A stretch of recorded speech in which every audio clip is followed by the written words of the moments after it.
One, two, three, four.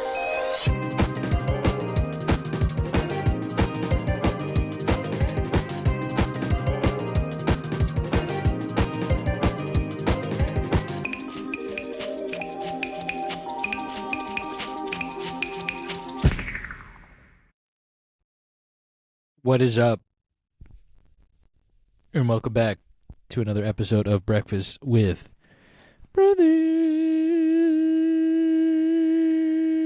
Brothers.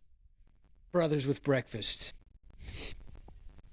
Imagine if that was the podcast name. If only. We're not bringing anyone breakfast, so don't get any ideas. Maybe one day we'll send someone free breakfast. Who knows? But until then, bring your ideas, bring your comments. We're still waiting to give away money as of, I think, like 14 and a half episodes ago. Right. Yeah, I was gonna Am say wrong? no one has found that out. I'm not gonna say anything about it, but just so you know, if you actually listen to our episodes, you could have gotten some free money, and you didn't. Could have gotten some free bean So- pounds. Well, I guess we would have They're sent them a lost. gift card somewhere. But yeah, hey, listen, what are you gonna do? They're Move on. lost, Doug. Obviously, they ain't got no money. Nothing good to say, don't say it. Then again, if you do have some criticism, send it our way. We'll take whatever you got. But regardless, we're not worried about that today. What are we worried about today, buddy? Big topic for today. Y'all ready for this? Y'all ready for this? All right. Topic is, can you and how would you survive a zombie apocalypse? Well, Now gonna I'm get the saying first right guy off the get-go. right out of the way and just say yes. Dude, same thought process. I was going to say, like, right out the bat, right out the gates, like, easy. Yes, I would be able to survive. All right, half the conversation is done. Now another Yeah. 56 minutes of explaining how. How? No, but Okay. I think Well, realistically, the yes side of can is definitely a lot of mental. It's going to be a lot of physical strength, and then of course just being able to, I guess mostly navigate the zombie hordes and things like that. If you can handle yourself, as far as like me thinking about The Walking Dead as like a quick example, me thinking about the idiotic choices that people have made, just being able to be avoidant of those is a big step in being positively sure you can survive an apocalypse. So but like, what if you're dealing with like, so obviously you have the Walking Dead zombies, right? oh yeah, Which literally Walking Dead, like you can outrun them, Mhm. like type beat. But then you have like World War Z zombies. oh. Well, if that's the case, then I'm dead. I'm going to answer no to the first question. Okay, so but then we got another set of zombies too, like I Am Legend zombies.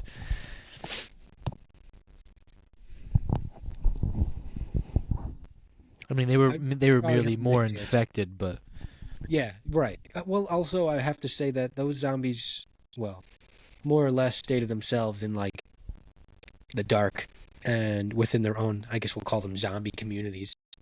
And unless you're going out of your way to seek them out, it's more often than not that you probably won't see a lot of them. At least the I Am Legend zombies. I know the Walking Dead zombies, they exist at night, during the day, wherever the heck they are, mostly mindless. And then the World War Z zombies are just steroid-filled zombies, is the best way to describe it. So Pretty much. realistically, I guess it would depend on the apocalypse.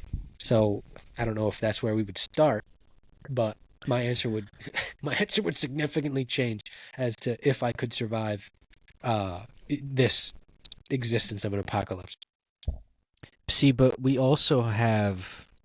Now I don't know if you've watched the movie. I haven't, but I know there's a difference. It's called 28 Days Later, and it's another zombie movie with Cillian Murphy. I'm pretty sure.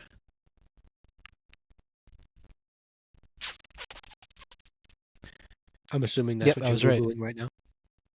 Yes, I'm Googling it right now, but I just wanted to like give another comparison of different types of zombies. But Cillian Murphy was a lead lead role on that one. But types of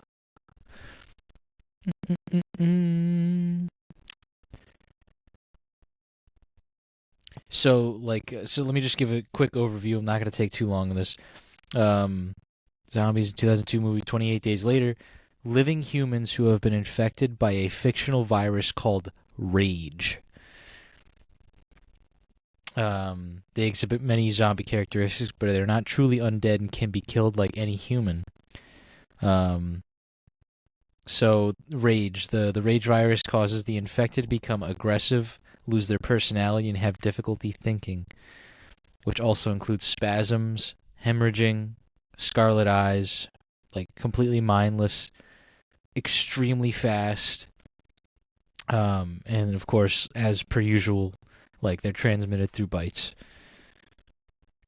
But like I heard, like in the movie itself, like the Rage virus was insane, and like the 28 Days Later types of like zombie outbreak was completely different. So another thing to take into consideration. So I guess if we're thinking about the equivalent of the World War Z zombies and Rage zombies, they're zombies that are going to be fast. They're going to be quick learners. They're probably going to infect more and more people, which will significantly increase the horde's population, which means you're less and less likely every day to survive. And in that certain scenario, you'd have to have a lot of things going your way.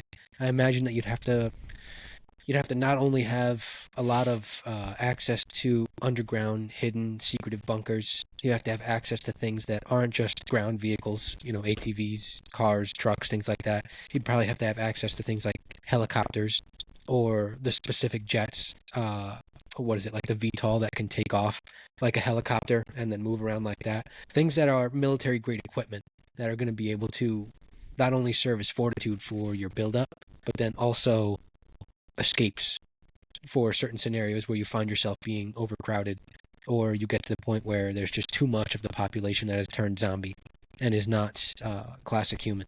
And then, of course, you always run into the ploy of having to deal with actual living people.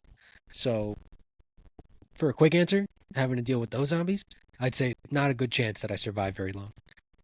Yeah, I think for the scenario we're creating here, I think if we go with like the average like understanding of zombies as a whole, which most people I would assume would think of like Walking Dead type deal or just like mindless undead brains type deal. Yeah. I think for the most part we can kind of just base everything from here on out on that topic. I think that staying within that, because obviously we're gonna get wiped out with World War Z zombies. 100%. Ain't no way we're gonna be surviving that. And if you haven't watched the movie, you'll understand once you watch it. No way we're surviving that without like heavy artillery, which we won't have. No. And then I would say probably the same with 28 Days Later. Like if they're like sprinting at me, like like I'm done. I'm just gonna lay down and curl up into a ball and just say, all right, here we go. Yeah, I'd have to have some extreme determination to want to survive, and maybe in the time, like sure, like I'd feel like yeah, I want to survive, but I think like after about 20 minutes of sprinting down the street away from zombies, I think I'd be done. Like I'd be okay. Be too tired. I think I'd be cooked within that first week, probably within the first couple days actually. But I'm thinking back on what you said about relying on the idea that most people are assuming zombie apocalypse survival is in and around brain dead zombies. And I think the most realistic outlook into what that is would be similar to what they did with The Last of Us. Not only the video game, but also now a show. Where there was actually what I think to be the most believable scenario of infection across all science fiction genre of like the zombie apocalypse vibe, and it's just the it was like through like fungus, right? Yeah, the cordyceps fungus infesting and activating against some type of our how did they describe it? In some type of our what did they say? Something with like a neurodivergent reaction to something within our own systems that reacts with this fungus that then leads to the infection that just emulates into this brain dead form where your body is taken over by the fungus, and you aren't necessarily a zombie, but you're also not incapacity of your own mind. You're just being manipulated by this fungus. In this case, they're claiming it to be zombie-like. And so I think that's like the closest thing as far as like a reality of what that could be as far as a zombie takeover turning into an apocalypse. Whereas you not only now have to deal with people getting infected and the zombie horde, but now you're also dealing with kind of what I was going into before about dealing with people and the survival of other communities and kinds of people that now are just like, oh my gosh, what are we going to do? And then dealing with the drama that ensues from there. So I think back to our point of being able to survive, this now we're leading into the answer of the question being yes against the the zombies that aren't going to be sprinting at you every day, the zombies that are more just walking around doing their thing, and the zombies that are I guess we could say more controllable as far as thinning numbers and being able to trek on through years of time instead of just weeks waiting for the inevitable downfall, more or less. Yeah, I was gonna say, I mean, like, while those types of zombies are effective in their killing, um, like, you also have to look at, I don't know, I use The Walking Dead as a lot of examples into this, simply because, like, they were so caught up with dealing with, like, their own relations between different sects of people they meet along the way of their journey. So it's like whatever they were trying to deal with at the time would distract them from the onslaught of like the Walking Dead. It always crept in on them when they least expected it in most cases. Yeah. And in other cases they had to deal with it in order to get to something that they needed. So in that case in point, it's kind of like that what is it? You can live forever, but there's a snail that like follows you around the world, wherever you go. What? No, I've never heard. You've never heard that? Yeah, it's like I forget what it's called, the immortal snail or something like that. The immortal snail. I'm gonna look it up while I explain it. Yes, the snail. As soon as the snail reaches you, you're dead. That's terrifying. Let me see. Yeah. Let's see if there's a description. I'm on Reddit right now.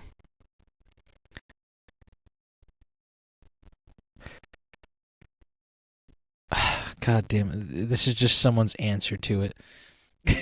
Dude, if the snail reaches you, you're dead. Okay, so it's a hypothetical.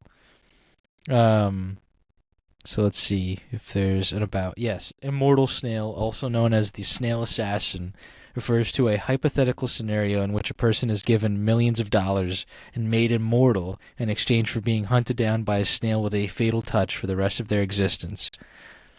In October 2021, the scenario became a popular subject of references on iFunny, later spreading to TikTok and other platforms. So that's how like I kind of off topic on that, but I think it's hilarious. I think the immortal snail thing is fucking amazing.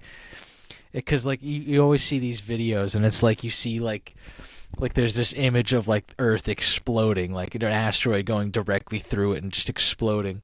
Yep. And you're kind of coasting in space watching everything fall apart, and then here like emerges the snail about to touch you, and there's like a video of some guy just like closing his eyes as the snail hits him. It's so stupid, but it's hilarious. That's awesome. Anyways, back to like the actual like reference I was giving. It's kind of like the zombies are kind of like the snail. Like they creep up out of nowhere. Think about it. You never hear snails, right? They always just kind of like, oh look, a snail. I saw a meme the other day about that saying like snails just appear out of nowhere. Like no one's gonna hear them creeping up on you. To be fair, Anyways, those walking yeah. zombies, when you got leaves or crunchy grass in and around you, it's hard to miss them. Like unless you're absolutely blasting music in your ears, or I don't know, maybe you're super distracted to the point where it's just like, oh yeah, I totally forgot we're in a zombie apocalypse.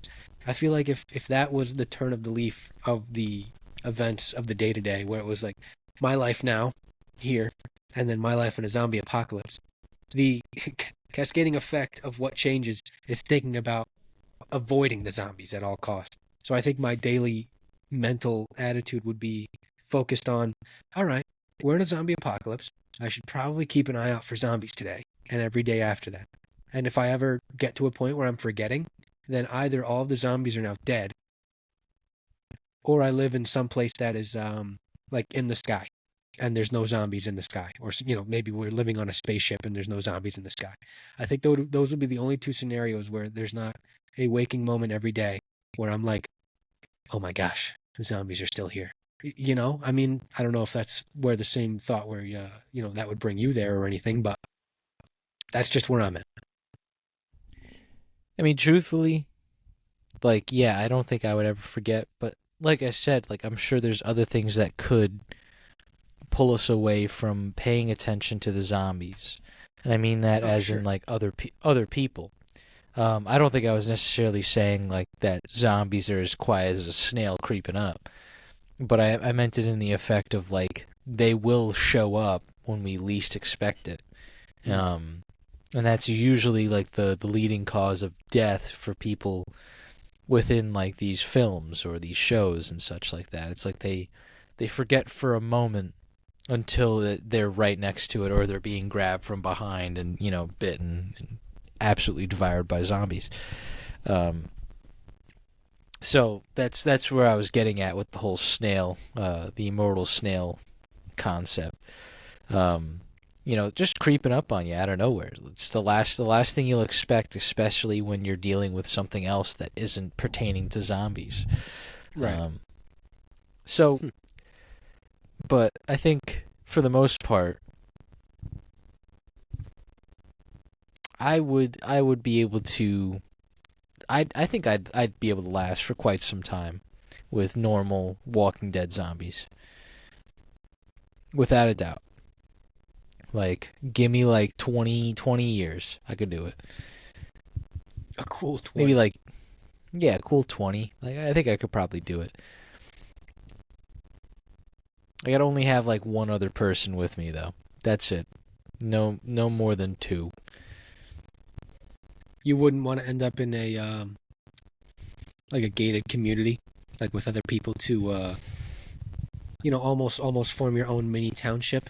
Not that it would have to be governed or anything, but to some degree, you have your classic food ratios where everything's getting done up as far as growing fresh fruit, vegetables, things like that, and then also the probably nearby a body of water or something like that, fishing maybe.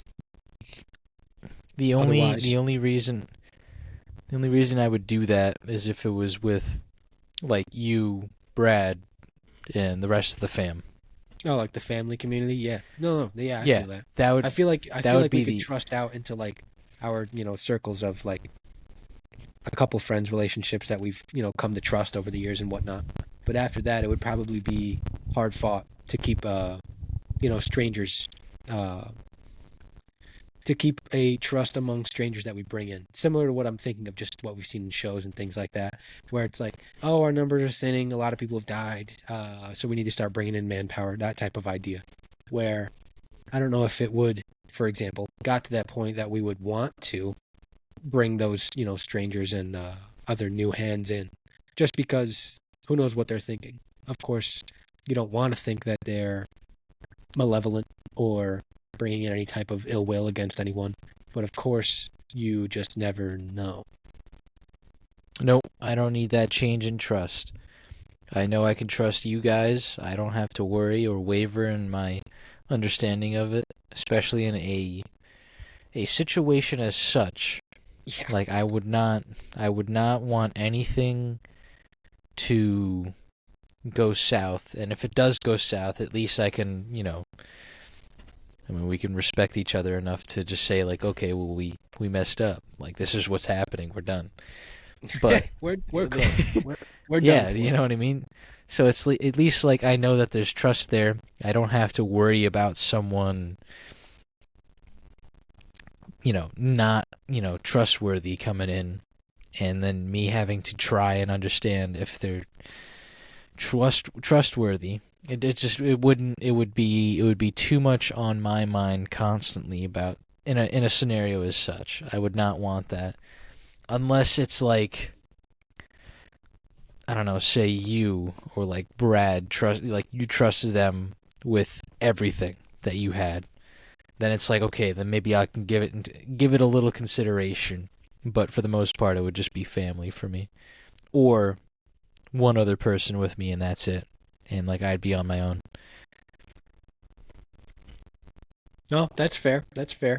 Because I know once you get to the point where you're creating those townships and having some type of community vibe, that there's other people that want that, and that comes with certain risk endangering the people that you bring in. Because the bigger the community, obviously, the bigger the crowd, the more threats present as far as people wanting to come in and be a part of it, or come in and take it over, or just come in and rid the people of what's there. Not even to take over, just because they have some type of wrath within them that says, oh, you know what? Well, we're violent.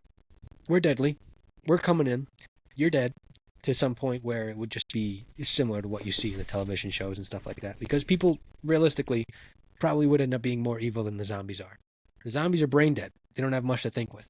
People still alive, Exactly, still dude. looking for something, still have brains, still have the ability to think, to ponder, to wonder what could have been or what could be. So there is definitely something to say about wanting to, if you had the opportunity to survive in a zombie apocalypse. All right, maybe not an opportunity, but going it alone definitely has some type of advantage as far as being able to not only move around, function on your own accord as far as finding as much food as you need to survive weeks, days, months, whatever. And then also on top of that, being able to move around without having to worry about other people, to the point where you're not only responsible for other people, now it's just yourself, like you're chilling. And then also on top of that, maintaining a mental boundary with yourself would be eons easier than having to deal with a community and having to put up with other people or figure out what that looks like as far as, okay, here's my day-to-day. Is everyone else keeping up with theirs? And not going crazy because other people can't or won't, or you're trying to maneuver around them, etc. So, I mean, I'm kind of Right. with you. Rocking solo would definitely pose some benefit. But then, of course, there's also if you were to get in some scenario, you now have no one to bail you out, or at least no one to look to, or get advice from, or, something in that regard. So, Dead. That's all I could say. Oh well. dead. I'm dead. Kill me. Kill me right here. Lasted as long as I could on my own. That was the best option that I had. Then so be it. It's I'm nothing dead. I could really do about it. Yeah. I'm dead. Like there's. It is what it is.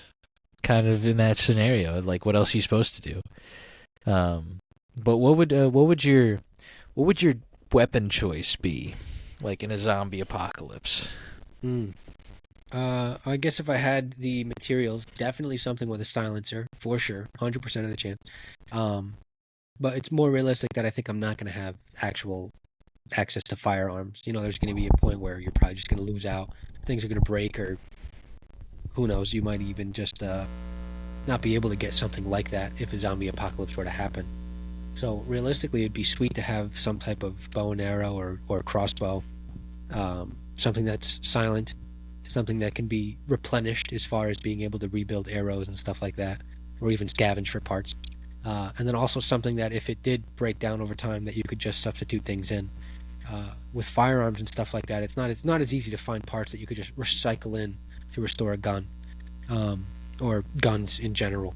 And with at least a bow and arrow or a crossbow of sorts, there's probably just a longer life of what that looks like for being able to keep it in good sorts and then repair it if things were to go wrong.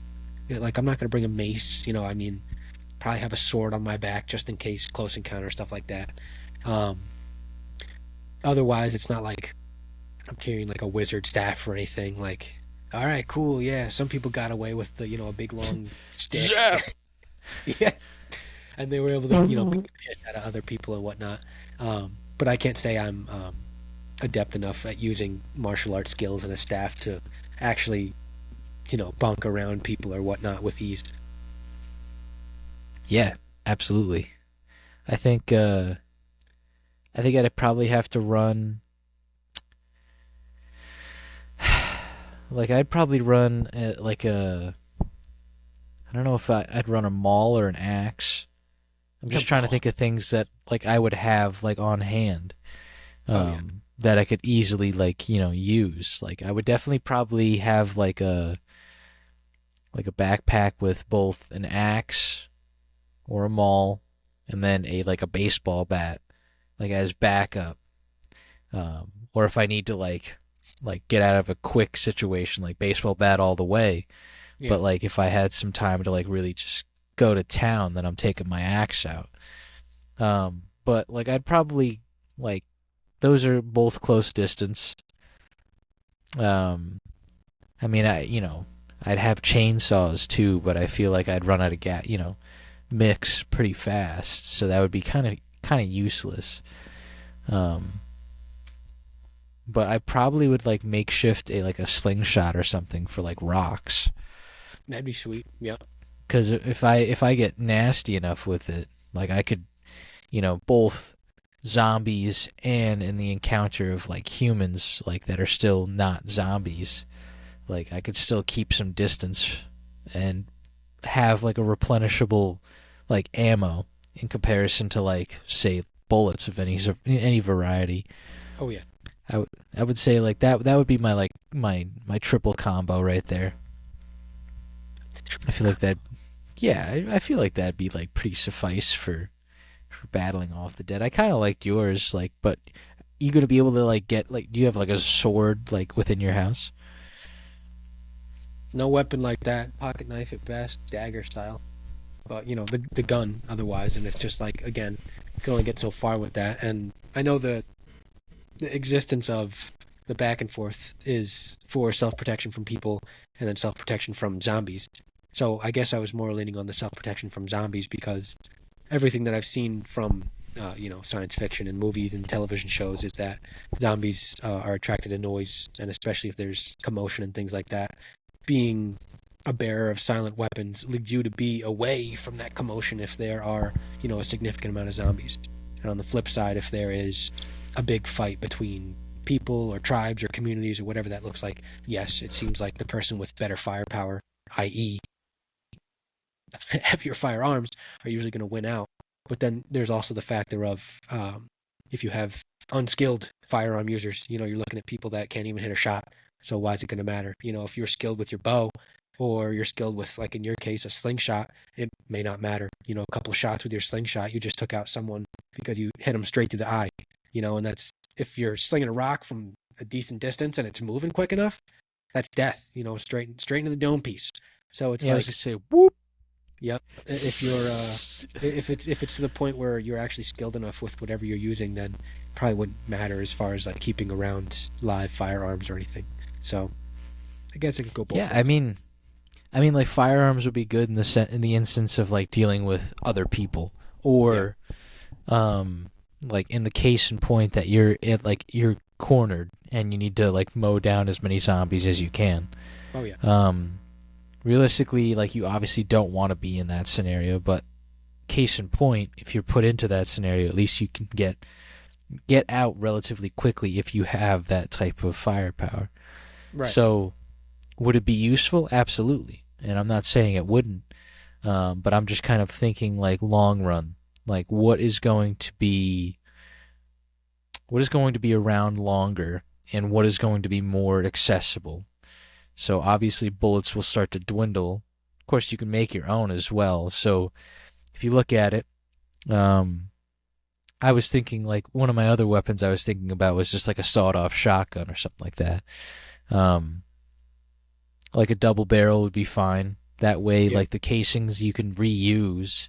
You pop out the casings, and then just pack it with whatever you think can be makeshift into an actual like buckshot or scatter shot, whatever, bird shot, whatever you're using. Um, Whatever you think would be best for the distance, especially with a sawed off. So at that point, yeah, technically you can make your own. Like I don't see that being much of an issue. Um, as long as you have readily available materials for it, then hell, do it. Um, it's 100%. just a matter, yeah, it's just a matter of then having to take the time to do that as well within what you're dealing with. So it's like, over time, would this be something reasonable and logical to do? Um, and it probably would be because considering you don't have this to sit on anymore, like you're just out there surviving. So why not stockpile like 30 bullets, and then when you get down to 15, keep going again. You make another 30. That way your stockpile grows exponentially.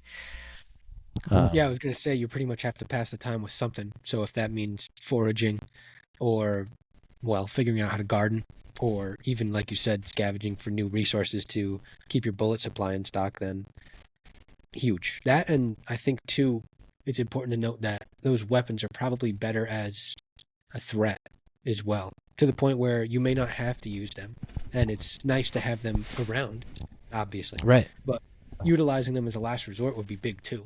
Because that could mean, in the case that people are, and I know if you're riding solo, it's not so much of a thing, but it can be if people come up on you and, who knows, maybe they're just armed with a couple pocket knives and, maybe like a dagger or something like that.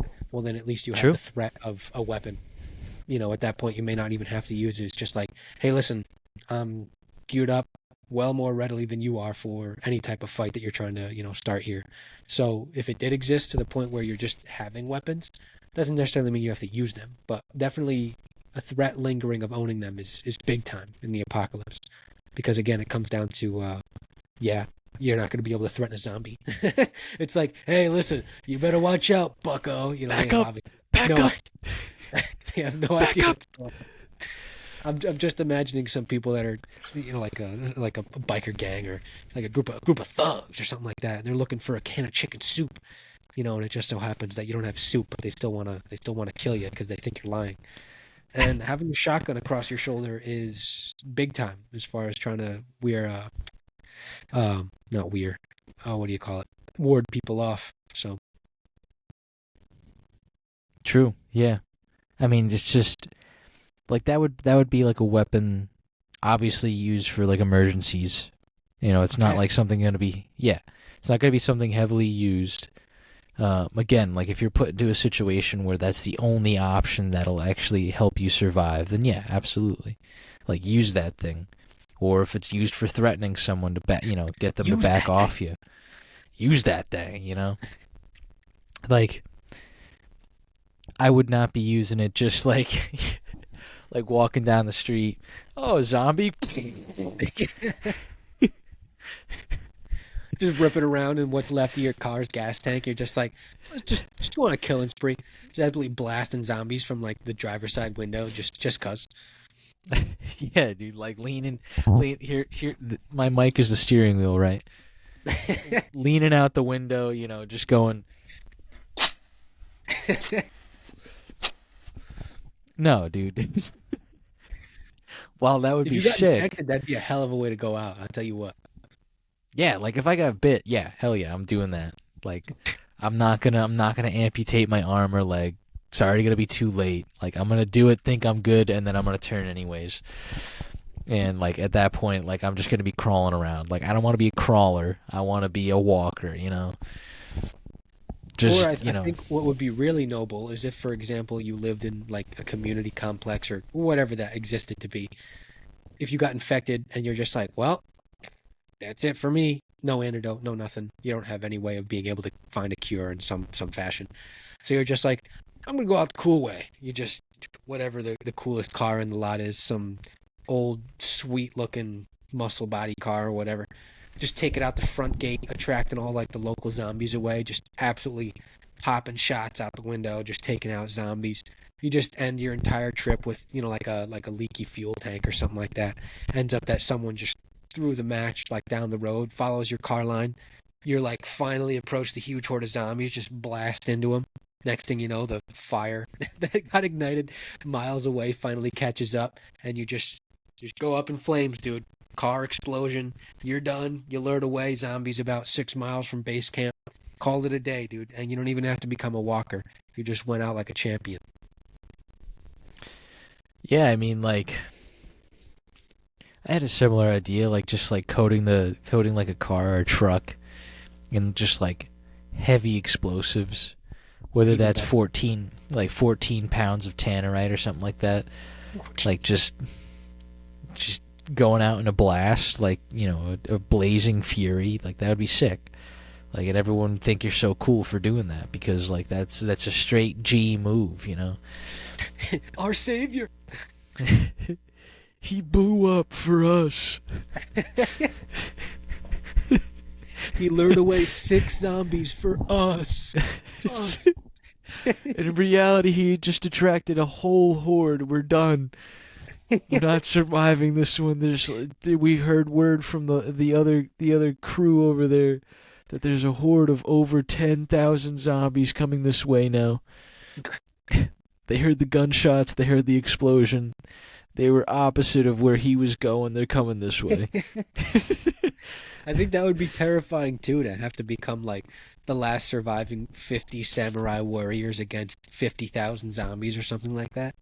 I think that would even be a worse scenario where just, oh, you thought you did something, but as a matter of fact, you just attracted all of Detroit's dead infected zombies to your base camp, and it's just like, oh my gosh. What do we do? Detroit. What do we do? Oh no. Not anywhere but Chicago.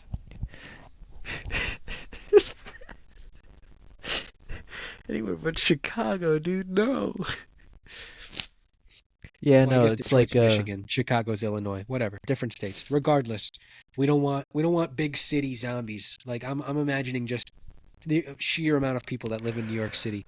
I imagine if you live in New York City and the apocalypse happens, that there's a pretty low chance that you're getting out unless you somehow know how to drive through traffic and can tell time and read the future well before anything happens, or you're extremely rich and have access to things that aren't cars, helicopters, tanks, military equipment, whatever, or crazy underground bunkers. That's for a different topic here, maybe another 6 minutes from now. But thinking True. about those instances where you're just in big cities, I have to imagine those people are hard fought for being able to get out unless there's a big old plan in place before anything bad happens. I mean, what do you think? Do you agree? Like, are you off of that?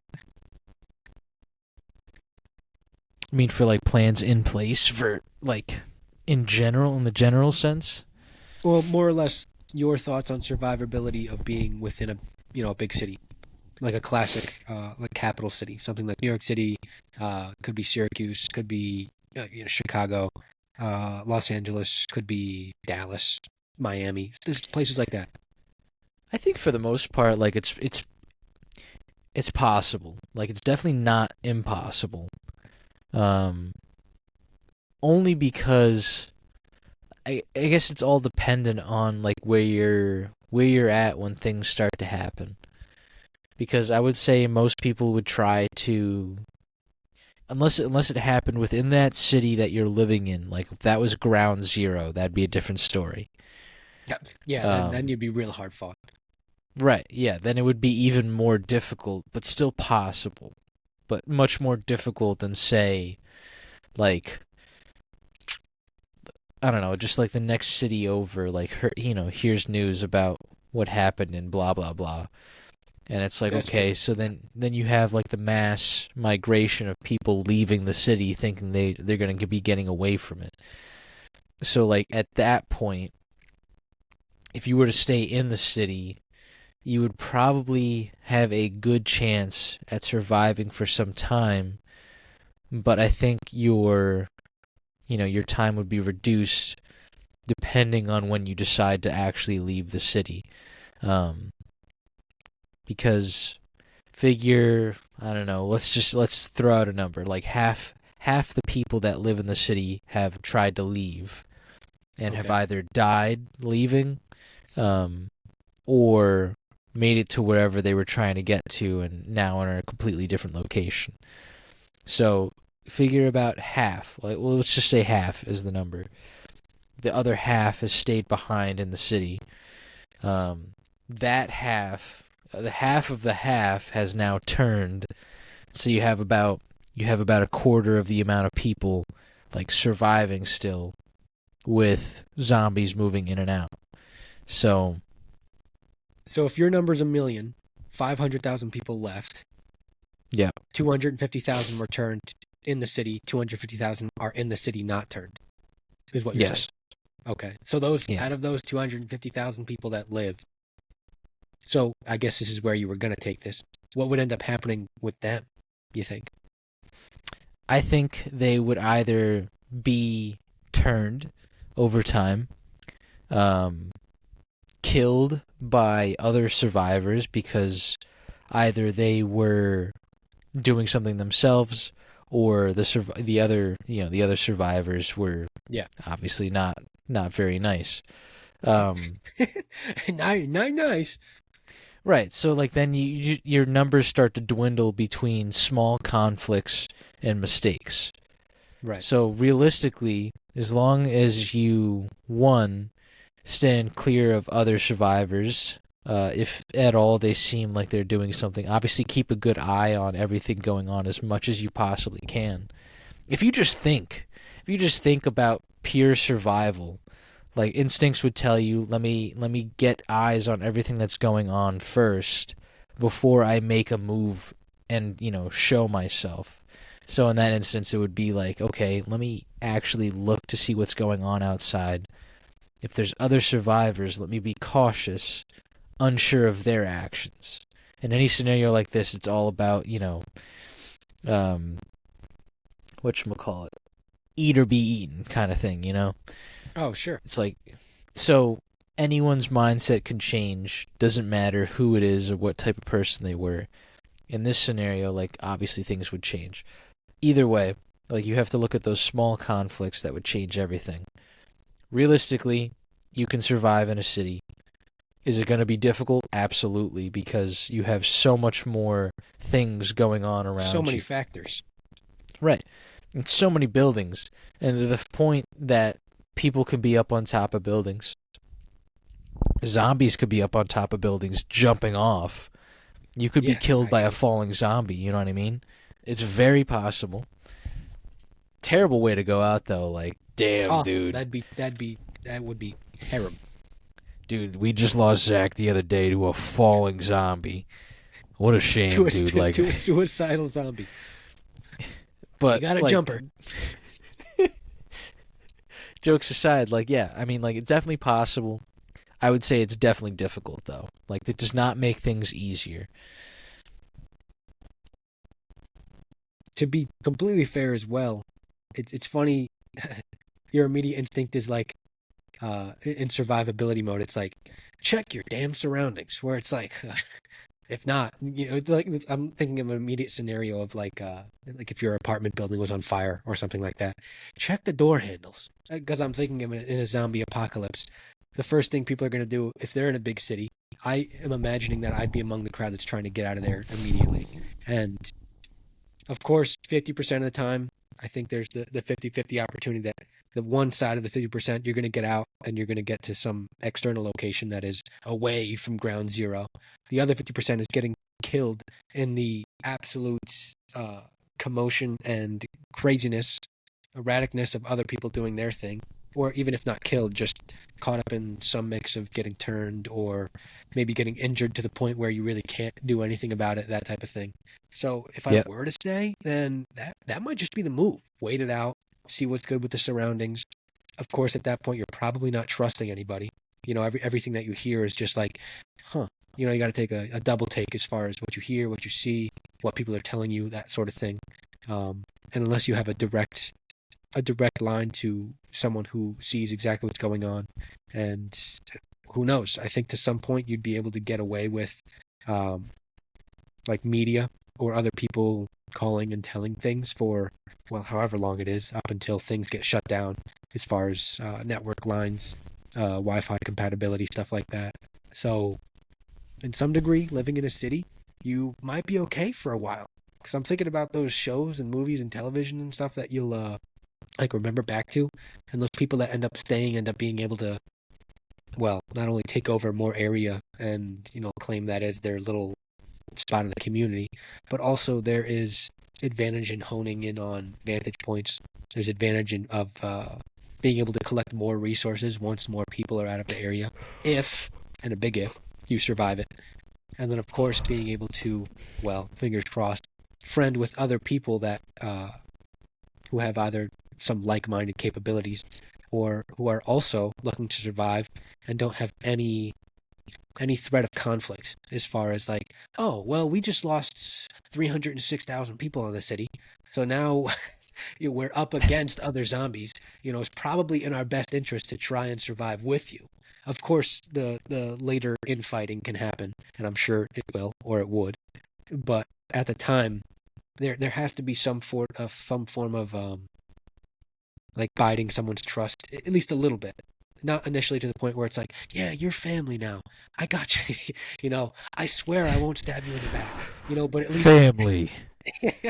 at least for a little bit of time, there is a mutual agreement that there is a need to survive and a need to protect either your kids and your family, or to the point where you're just trying to protect yourself and survive the entirety of this insane chaos that's just occurring around you.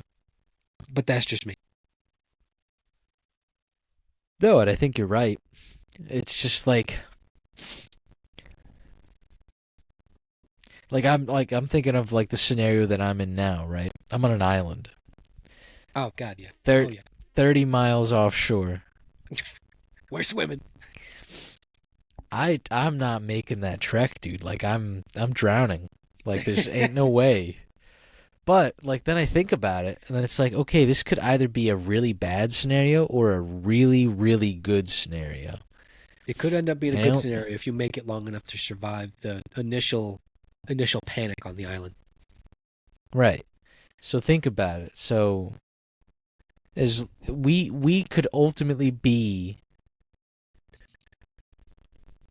uninterrupted out here, depending. And I only say depending because it depends on how like this disease or infection would spread. Now, if it was like the fungus or the fungal, what was it that the Last of Us? Cordyceps fungus, yeah.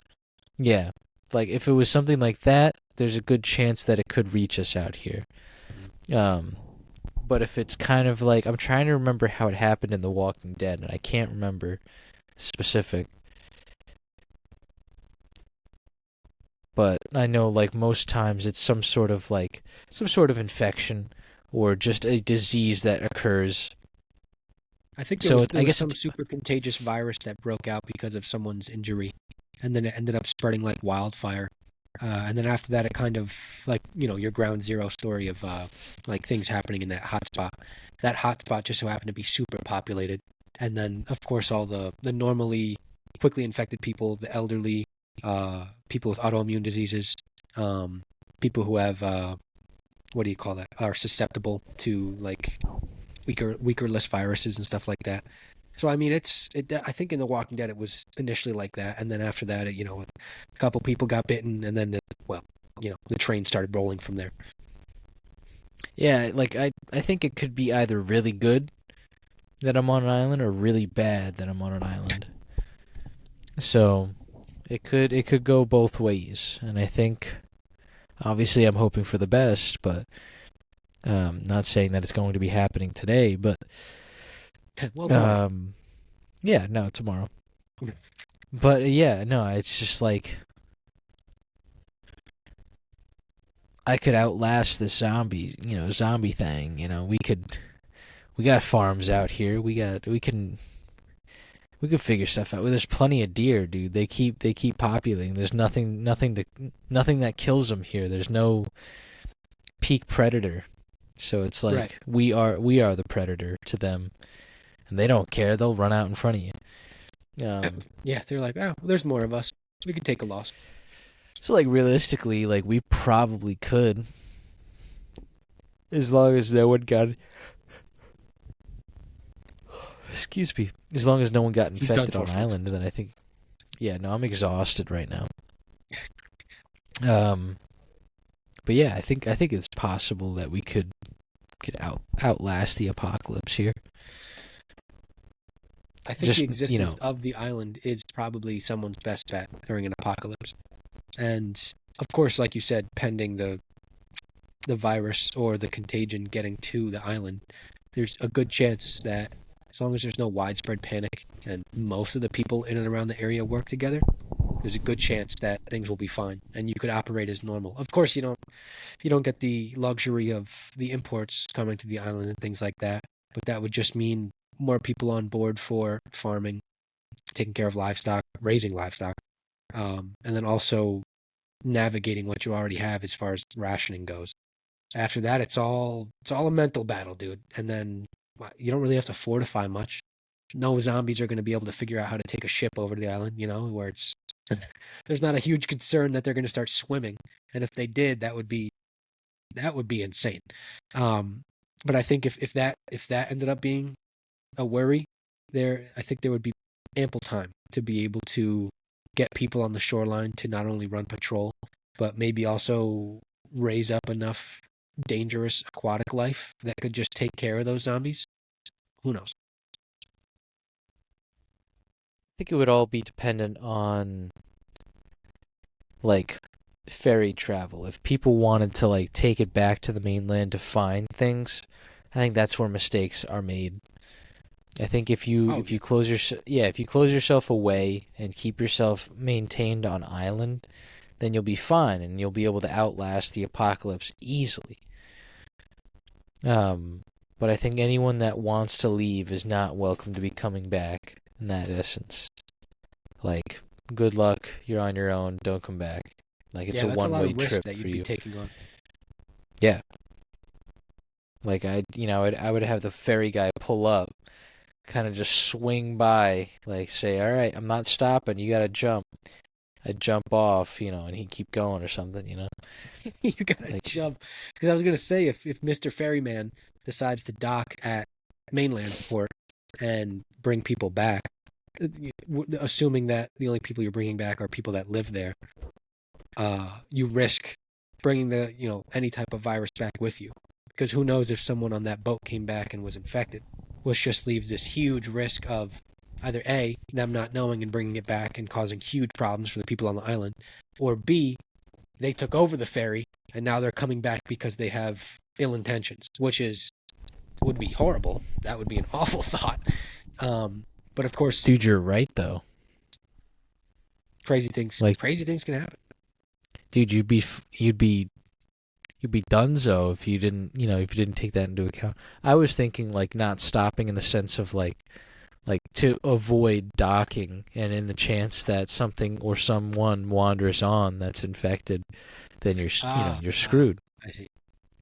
So like, but you're right though. I mean, like depending on the type of virus or infection or disease that is being spread, like even just like showing face, like within like port, like you very well could bring it back over with you depending on what type of virus, infection, disease it is. So like you very much could bring over, spores. You could bring over anything that would like, can transfer in that sense, that could transfer to you, the captain. So I think at that point you just send off like separate boats that just like, you don't send the ferry, you send like a separate boat. And just say, all right, get the hell out.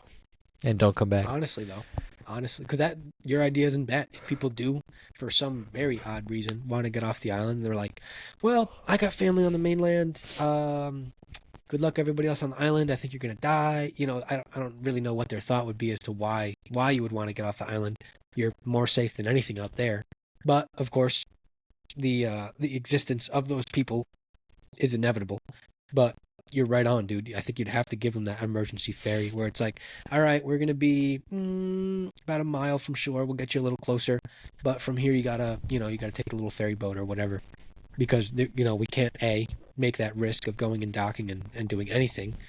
And B, just imagine if, for example, it doesn't even have to be people that are infected, people that just want to come to the island and just like wreak havoc, or people that want to come to the island just because they're thinking that they're smart as far as trying to get ahead of the curve and be like, I know the island's the best place to be. Like, that's where I want to be during the apocalypse. We got to get over there. And they're just coming with incessant force that says, I need to get on that boat. I'm going to that island. True.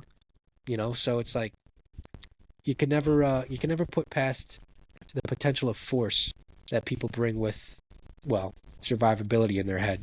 Because once you start trying to survive and you're avoiding just the day-to-day needs, wants, I want to do this, I got to go to work today, everything changes. Like you said earlier, like your mindset is adjusted because now it's you don't have your phone, you don't have these mindless things that you're scrolling through, you don't have some worry about whether or not Walmart's selling your favorite ice cream anymore. It's kind of just you falling into that realm where it's like, oh my gosh, am I going to be able to eat dinner next Tuesday? Where it's just like everything that you would worry about has since changed. And most people, if not everyone's lives, turned completely upside down. And not for the worst, just for the sake of what they're thinking as far as day-to-day goes. Yeah, absolutely. I mean, like, I didn't even, I considered it, but I never really, put it into thought of, the idea of people forcing themselves, onto a vessel to actually be able to come over into that instance. But to continue your thought that you had, and then I think we might have to wrap this up. I'm falling asleep over here. Well, it's a perfect amount of time. We're good. But to wrap in the essence of, just shift in mindset, I mean, you're dealing with something completely different. Obviously, everything that you've known, electronics go down because that's the first thing that's going to turn off in any situation as such. In any apocalyptic idea, electronics are going to be shut down first in the sense of just upkeep. That's the thing that takes the most upkeep. So as soon as people start dwindling away from that, the upkeep is obviously shot down, and then everything else falls with it. So electronics the first thing to go. Electrical grids usually the first to go because they, things start going haywire. So more than likely you're going to be sitting with a candle in your house looking at a wall for a little while. Okay. But yeah, I mean, point being, what I'm getting with this is that your mindset is going to shift drastically. You're going to focus mainly on, okay, well, now I'm not going to be able to get clothes or food or buy soap. I'm not going to be able to play my little video games. I'm not going to be able to just go to the grocery store and buy food. This is I am on hardcore mode. There's no way I'm making it out of this unless I actually put some time and effort into things. And so right. That's the first thing I think about is okay, clothing. What happens if I rip clothing? Well, I better learn how to sew then, and it's just one thought out of many that you have to take into consideration when actually surviving. Sure, you might have a roof over your head, and that could work fine. You'd be perfectly good. But what about everything else that goes into it? Water. Actually, water. That is the biggest part right there. Oh yeah. But before I trail on any further, I think that's a good spot to end the topic on. Absolutely. Do you have any ending comments? No sir, not really. If you can survive a zombie apocalypse today, good for you. And if you can't, better get your skills up, homie. That's all I got. Amen to that, brother. Hakuna Get your money Matata, up. am I right, sister? Get your money up, not your funny up. Wow. Close it out, Chip. Let them know where we're at. Thank you guys so much for tuning in today. We hope you enjoyed the podcast. So, Zach has made breaking news. Breaking news! Zombie apocalypse. So, breaking news, Zach has completed the transfer process. Things should be all set for people to go and start enjoying our podcast on Apple Music, or at least Apple Podcasts, and I believe it's iHeart Radio, Zach, right? Yeah, it uploads to a couple others, and we'll get out the details as far as that goes. But Apple Podcasts and iHeartRadio are the big ones. So, on that note, please check us out on these new and improved platforms. Because Zach took the time out of his day to get through all that stuff and make it so it's easier for people who don't listen on Spotify or who listen on YouTube but would like to listen on the go, but again, they don't have Spotify, or vice versa, whichever it might be. So for our listeners that have sacrificed everything to listen to us on YouTube and Spotify, you now can listen to us on Apple Podcasts. Yes, the day has come. So keep an eye and an ear out for everything that's set up for that. Hopefully everything has moved over swimmingly, and if not, Zach and I will look into it and make sure everything is working. So stay tuned. Everything should be transferred over now. Give it a look, give it a try. If it's not, type in our YouTube channel comments and say, you guys are big fat liars, nothing works, you suck, and then we'll know. We love criticism. So, but yes, check this out over there. So, thank you guys again for tuning in today. We hope you enjoyed the pod. As per usual, check us out over on YouTube. Give us a subscribe there. And if not on YouTube, check us out on Spotify. Give us a follow over there. And wait for it, check us out on Apple Podcasts. Whoa, the trifecta. And then there's iHeartRadio, but the trifecta. But on that note, peace out, guys. Catch you on the flippy flop. Out for the I'm walking the bull, whoa. Out for the out for the out for the out for the out for the